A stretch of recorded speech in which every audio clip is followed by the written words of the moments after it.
السلام عليكم ورحمة الله وبركاته. الحمد لله رب العالمين والصلاة والسلام على رسوله الأمين ومن تبعهم بإحسان إلى يوم الدين. أما بعد فأعوذ بالله من الشيطان الرجيم. بسم الله الرحمن الرحيم. ومما رزقناهم ينفقون.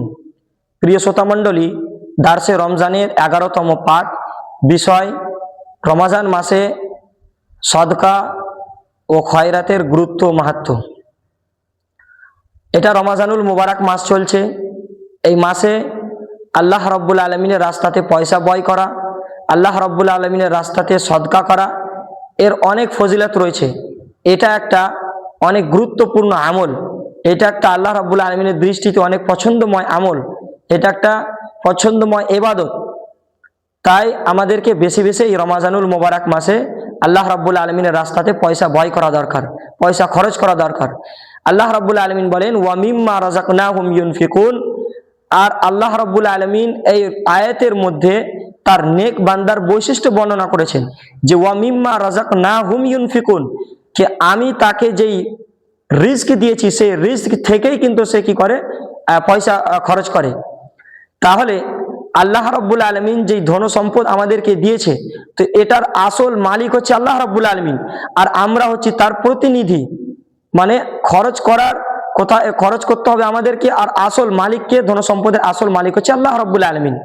এমনকি অপর সূরা নূরের মধ্যে আল্লাহ রাব্বুল আলামিন বলেন ওয়া আতুহুম মিন মালিল্লাযী আতাকুম, আর তোমরা খরচ করো বা তোমরা দাও সেই ধন সম্পদ থেকে যেটা আল্লাহ রাব্বুল আলামিন তোমাদেরকে দিয়েছে।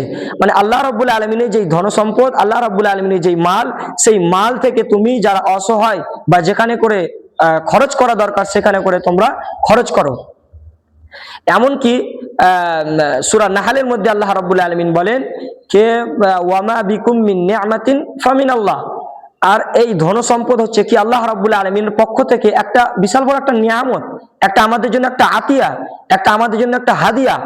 তাই ধন সম্পদকে আমাদের জন্য, প্রত্যেকটা মানুষের জন্য এতটা দায়িত্ব বা কর্তব্য যে সেই ধন সম্পদকে আল্লাহ রাব্বুল আলামিনের রাস্তাতে যে আমরা ব্যয় করতে পারি।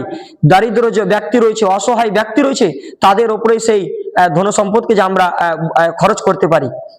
আর ধন সম্পদ আমরা যে খরচ করব, তো নিজের সামর্থ্য হিসাবে আমরা খরচ করব।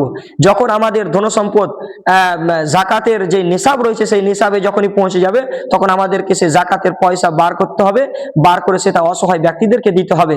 আর যদি জাকাতের নিসাব পর্যন্ত না যদি পৌঁছায়, তাও আমাদেরকে এমনি নর্মাল সদকা করা দরকার। এর অনেক ফজিলত রয়েছে। রাসূল এক হাদিসে এসেছে যে রাসূল সাল্লাল্লাহু আলাইহি ওয়াসাল্লামকে সদকার, উত্তম সদকার ব্যাপারে যখন জিজ্ঞাসা করা হলো, তখন রাসূল সাল্লাল্লাহু আলাইহি ওয়াসাল্লাম বললেন যে জুহদুল মুকিল, যে অল্প ধন সম্পদ রয়েছে, অল্প মাল রয়েছে, তারপরেও কিন্তু সে আল্লাহ রাব্বুল আলামিনের রাস্তাতে ব্যয় করে।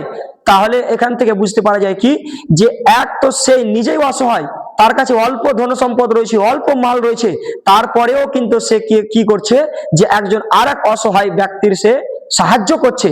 তাহলে এখান থেকে স্পষ্ট হচ্ছে কি, যে আমার কাছে যদি অল্প ধন সম্পদ থাকে, তবু আমাকে নিজের ক্ষমতা অনুযায়ী, নিজের সামর্থ্য অনুযায়ী আমাকে খরচ করা দরকার। সেই বুখারী এবং মুসলিমের এক বিখ্যাত এক হাদিস রয়েছে। এই রাসূল সাল্লাল্লাহু আলাইহি ওয়াসাল্লাম বলেন যে কাল কিয়ামতের দিন আল্লাহ রাব্বুল আলামিন সরাসরি প্রত্যেকটা বান্দার সঙ্গে কথা বলবেন।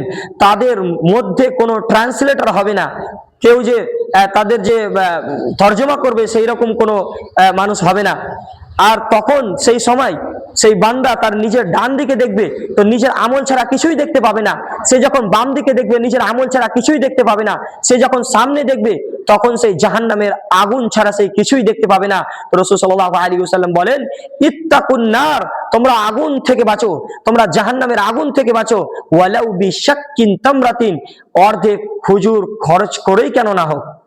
তাহলে এই হাদিসে রাসূল সাল্লাল্লাহু আলাইহি ওয়াসাল্লাম সদকা করার নিম্ন পরিমাণটাও বলে দিয়েছেন, যে তোমার কাছে যদি অর্ধেক খেজুর যদি তুমি সামর্থ্য রাখো, অর্ধেক খেজুর আল্লাহর রাস্তাতে খরচ করা, তাহলে সেটাও তোমাকে করতে হবে।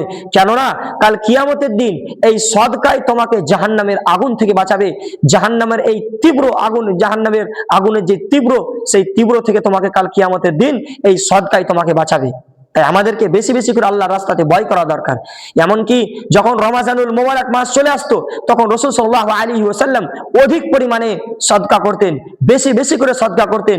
এমনকি সেই হাদিসে এসেছে যে রাসূল সাল্লাল্লাহু আলাইহি ওয়াসাল্লাম রহমতের যেই বাতাস চলে, সেই রহমতের বাতাস থেকেও বেশি অধিক পরিমাণে রাসূল সাল্লাল্লাহু আলাইহি ওয়াসাল্লাম এই রমাজানুল মোবারক মাসে সদকা করতেন।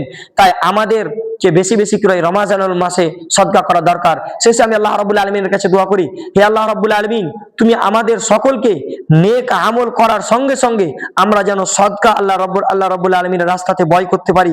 যারা অসহায় দারিদ্র ব্যক্তি, তাদের যেন আমরা সাথ দিতে পারি, তাদের সাহায্য করতে পারি। সেই সাহায্য যে ক্ষেত্রেই হোক না কেন, ধন সম্পদের ক্ষেত্রে হোক না কেন, আরো কাউকে ভালো কথার মাধ্যমে হোক, বা আরো অন্যান্য যেই সাহায্যগুলো রয়েছে, সেই হিসাবে যেন আমরা তাদের সাহায্য করতে পারি। তার তুমি তৌফিক দান করো, আমিন। আসসালামু আলাইকুম ওয়া রাহমাতুল্লাহি ওয়া বারাকাতুহু।